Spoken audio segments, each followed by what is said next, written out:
और 47 के तनाज़े के तहत बनी हुई हुकूमत, आप इसके इत्तेहादी हैं, पार्टनर्स हैं। आपको ठीक लगता है सर, पॉलिटिकली या मोरली स्पीकिंग, इखलाकी तौर पर ये बात ठीक लगती है आपको कि आप इस हुकूमत के साथ हैं, जबकि ये 45, 47 वाली जो आवाज़ें हैं ये बुलंद से बुलंद होती जा रही हैं?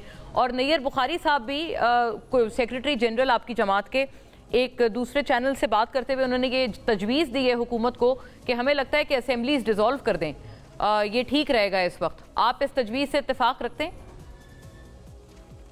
देखिए, पहली बात तो नैयर साहब, बुखारी साहब मेरे भी पार्टी के सेक्रेटरी, मेरे भी लीडर हैं, तो उनके मौक़िफ़ से तो मैं इख्तिलाफ नहीं कर सकता। उनका बात करना पार्टी पॉलिसी भी होती है। हाँ। लेकिन यहाँ मैं जो सोच रहा था सारी गुफ्तगू में, लियाकत बलोच साहब की बातें सुन रहा था। मैंने कहा ये तो हुकूमत जमात इस्लामी के लिए तो अच्छी होकर आई है। कम से कम कई सालों के बाद इनको चलने फिरने का तो बहाना मिल गया है। मुद्दत से खामोश जिंदगी गुजार रहे थे, कम से कम जमात इस्लामी हलचल में आ गई है, ये अच्छी बात हुई है।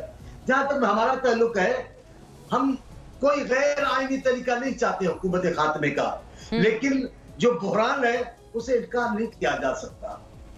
असेंबलियों का भी बहरान है, वो गैर मौसर सी लगती है। कहीं से भी कानून हो, कहीं से भी अहकामात हो, वो कबूल कर लिए जाए। आप देखिए, महंगाई, कौन इनकार करेगा? मैं पाकिस्तान का कह रही हूँ, महंगाई से कैसे इनकार करूंगा?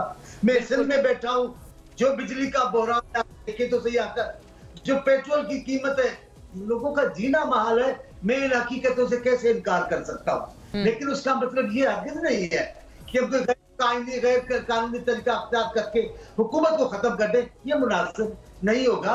एक तरीकेकार है, असेंबली है, पार्लियामेंट में बैठे हैं लोग।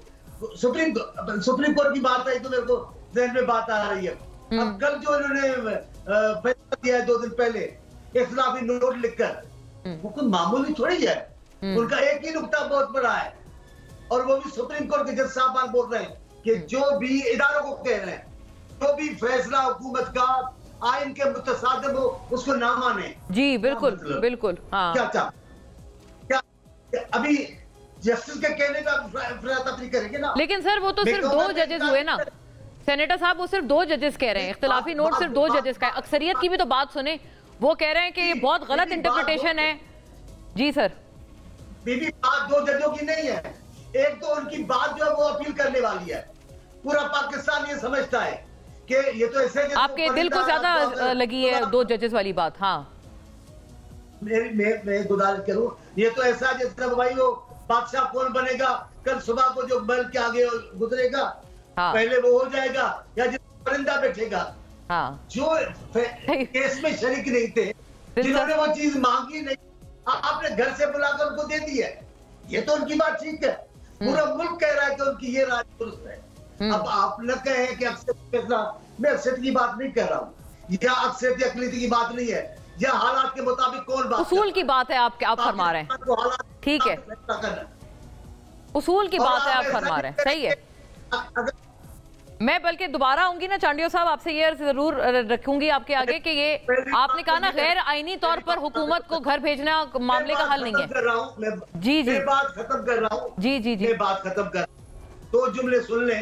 पहली बात तो आपने अल्लाह आपको जिंदगी दे इतना बोला है कि किसी मेहमान को बुलाना नहीं चाहिए था। फिर उसके बाद जो पहले मेरे साईं दोस्त ने बात की है, कोई कम बात है?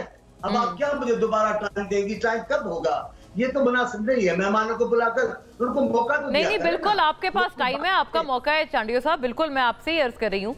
बल्कि मैं आपसे ये बात मजीद, चलो ठीक है, मैं तो आपका हुक्म मान के आ गया, आपकी मर्जी है। नहीं, आपसे ही अर्ज है, आपकी पूरी बात सुनिए, आगे भी आपसे ही अर्ज कर रही हूँ। यही बात पूछ रही हूँ कि आप कह रहे थे ना गैर आईनी तौर पर मामला का हल नहीं है कि अगर गैर आईनी तौर पर हुकूमत को भेज दिया जाए घर, लेकिन वो कह रहे हैं हम गैर आईनी क्या कर रहे हैं, हम तो धरना दे रहे हैं ना। पीसफुल धरना देना तो गैर आईनी या किसी तरह से उसमें आईन की कोई वो नहीं है, ममानियत नहीं है। जमात इस्लामी के नाम को गैर आईनी नहीं कहा, मैंने कहा जमात इस्लामी को हिलने जुलने का मौका मिल गया है। ये इस हुकूमत की कामयाबी है। अच्छा लियाकत साहब, ये बड़ी दिलचस्प बात है, बहुत दिलचस्प बात। चांडिया साहब जी, अहमद अवैस साहब, ये जो आइन, जो आर्टिकल्स जो आइन के इसमें बाकायदा बताए हैं, दो इख्तलाफी जो जजेस के नोट्स हैं उसमें 106, 63, 51, इनके तहत वो कहते हैं कि बिल्कुल मुतसादिम है, जिस जमात ने रिलीफ मांगा ही नहीं उसको रिलीफ दे दिया गया। सर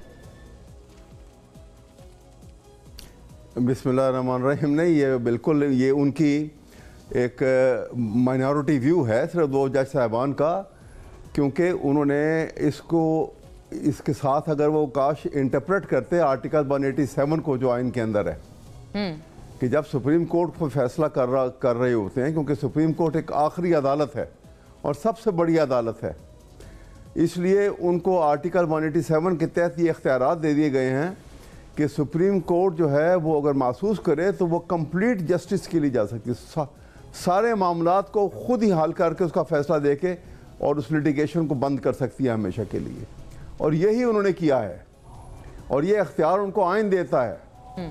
इसी वजह से तमाम जज साहबान, आप देखिए ना, आज 13 जज साहबान में से 11 जज साहबान ने तो इनको कहा कि ये पॉलिटिकल पार्टी भी इसकी हैसियत को माना है और इलेक्शन कमीशन ऑफ पाकिस्तान के फैसले को कालअदम करार दिया है।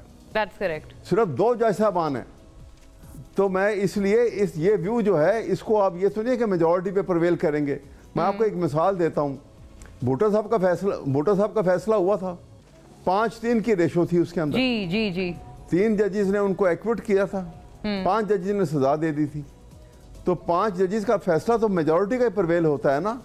फिर उसकी रिव्यू पिटीशन जब आई तो रिव्यू पिटीशन में बड़ी इंटरेस्टिंग बात है, अगर ये कहा जाए कि वो 3 जजेस जो थे बड़ा इंडिपेंडेंट फैसला दिया था, उन्होंने एक्विट किया था, लेकिन रिव्यू पिटीशन में पूरे के पूरे 8 जजेस ने रिव्यू पिटीशन को खारिज किया था। बहुत दिलचस्प बात है ये। चांडियो साहब, उन्होंने कानून मिसाल भी अहमद अवैस साहब ने आपकी जमात से